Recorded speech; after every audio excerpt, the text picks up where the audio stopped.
नमस्कार। पॉलिटिक्स में आप सबों का स्वागत है। और आज हम पॉलिटिक्स में बिहार के उस पॉलिटिक्स की चर्चा करने जा रहे हैं जिस पॉलिटिक्स के सहारे समझा जा सकता है कि क्या वाकई में अब नीतीश कुमार मुखौटे के सीएम बनकर रह गए।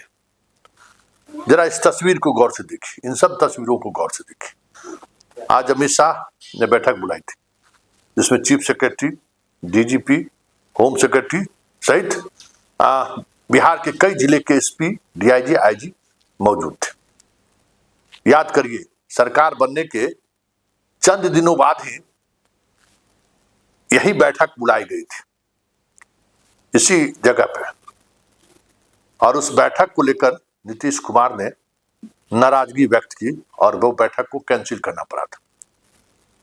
और उस वक्त यह चर्चा सरेआम थी कि नीतीश कुमार किसी भी परिस्थिति में इस तरीके के मुद्दे पर समझौते करने को तैयार नहीं है। बैठक में चीफ सेक्रेटरी और डीजीपी शामिल हो रहे हैं लेकिन मुख्यमंत्री नहीं है, गृह मंत्री शामिल हो रहे हैं। संकेत क्या है, समझने की जरूरत है। क्यों आज हम इन्हीं तस्वीरों के सहारे यह समझने की कोशिश कर रहे हैं कि चीफ सेक्रेटरी का जाना, डीजीपी का जाना, इस तरीके की कई बैठकें हुई हैं लेकिन पहले कभी इस तरीके से चीफ सेक्रेटरी और डीजीपी बैठक में नहीं गए। बैठक में जाना, जरा बॉडी लैंग्वेज को आप जरा गौर से देखने की कोशिश करिए। तस्वीरों के सहारे ऐसा लग रहा है जैसे अमित शाह के मातहस्त ये सारे पदाधिकारी हैं। बुके से स्वागत किया जाता है, मतलब सारे वो प्रोटोकॉल चला लेकिन सीएम कहीं दिखाई नहीं थी। तो सीएम को इग्नोर करके या सीएम को दरकिनार करके क्या इस बैठक के सहारे अमित शाह संकेत तो नहीं दे रहे हैं कि सरकार बीजेपी की है, नीतीश सिर्फ मुखौटा है? क्योंकि इस बैठक में मुख्यमंत्री का नहीं जाना अपने आप में बड़ी बात है, क्योंकि इस बैठक में कई ऐसे निर्णय लिए जाएंगे जिससे नीतीश को अवगत होना जरूरी है। नीतीश की सहमति तो बात की बात है, क्योंकि इस बैठक के बाद अमित शाह ने जो घोषणा किया है वह संकेत है कि सीमांचल को और बंगाल के कुछ हिस्सों को मिलाकर केंद्र शासित राज्य बनाने या एक अलग राज्य बनाने के विचार को लेकर अमित शाह सोच रहे हैं। इतना बड़ा फैसला अगर होने वाला है, इतनी बड़ी सोच के साथ ये बैठक आयोजित की गई हो और उसमें सीएम न रहे तो क्या माना जाएगा कि नीतीश अब बस मुखौटे के सीएम रह गए? क्योंकि यह तस्वीर अपने आप में बहुत कुछ बयां कर रहा है।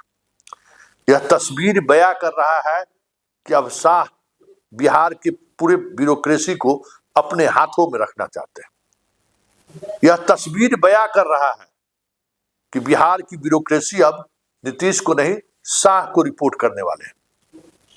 यह तस्वीर बयां कर रही है कि नीतीश बस सिर्फ कहने के मुख्यमंत्री रह गए, पूरी सरकार पर अब बीजेपी का नियंत्रण होगा।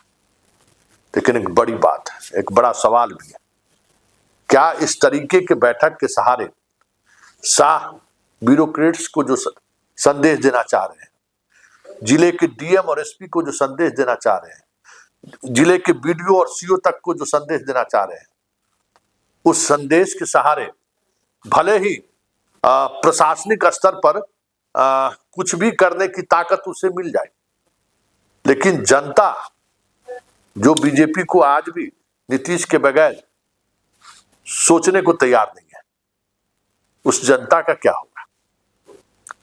वो जनता क्या करेगी जिसने नीतीश के नेतृत्व पर भरोसा जताया है, जिसने नीतीश को वोट किया है, जिसने नीतीश को ऐतिहासिक मैंडेट दिया है? उस मैंडेट का क्या होगा?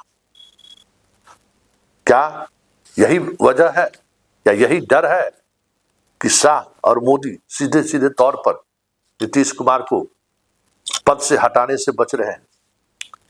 क्या उसी मैंडेट का डर है कि पदाधिकारियों को कंट्रोल करिए, नेता और अभिनेता को अपना एक्टिंग करने को की छूट रखिए, सीएम के साथ घूमिए, सीएम को घुमाइए, जहां सीएम जाना चाहते हैं लेके जाइए, लेकिन निर्णय दिल्ली में होगा और वो निर्णय दिल्ली में हो और उस निर्णय का अनुपालन हो, कमोबेश आज इस बैठक के सहारे संकेत तो दे दिया गया।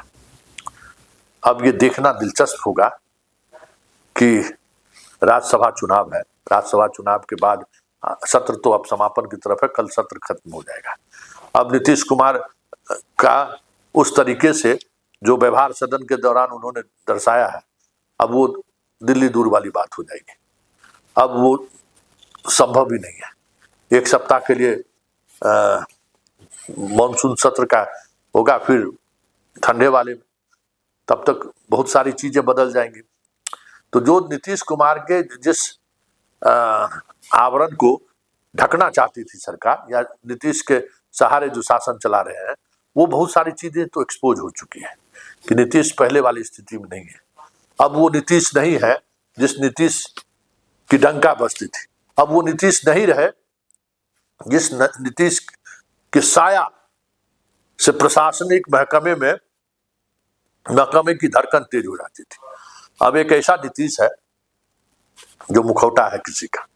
अब एक ऐसा नीतीश है जो सिर्फ कहने को मुख्यमंत्री है। हालांकि भले ही दिल्ली से राज्य चलाने की बात क्यों ना हो, भले ही सम्राट चौधरी के जी में पूरी सरकार क्यों ना हो, लेकिन जिस तरीके से सरकार का गवर्नेंस रोजाना ध्वस्त हो रहा है, इस सरकार का जो इनकम्बेंसी होगा, बीजेपी उससे बच नहीं सकती है, क्योंकि जनता समझ रही है, यह जनता है, सब कुछ जानती है। जनता भी समझ रही है कि नीतीश कुमार रबर स्टंप हो गया है। जनता भी समझ गए हैं कि बीजेपी अब उनको मुखौटे की तरह इस्तेमाल कर रहा है, और जनता यह भी समझ गई है कि यह मुखौटा मुख्यमंत्री रह गए हैं। अब नीतीश से कोई भरोसा नहीं की जा सकती है, नीतीश से कोई उम्मीद नहीं की जा सकती है। नीतीश अब सिर्फ शोभा की वस्तु हो गए, जो कुर्सी पर बैठकर कह सकते हैं कि हम मुख्यमंत्री हैं।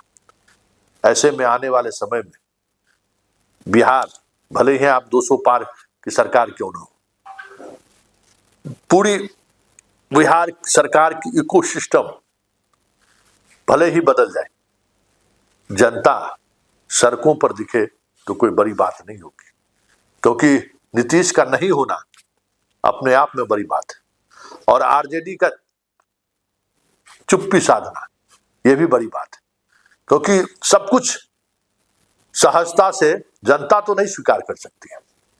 जनता माइनस नीतीश कुमार अभी तक नहीं सोच रही थी, लेकिन अब जो बातें सामने आ रही हैं, ऐसे में जनता के लिए ये सबसे बड़ी चुनौती है कि जिस व्यक्ति के चेहरे पर वोट किया है, वो चेहरा अब वो चेहरा नहीं रहा।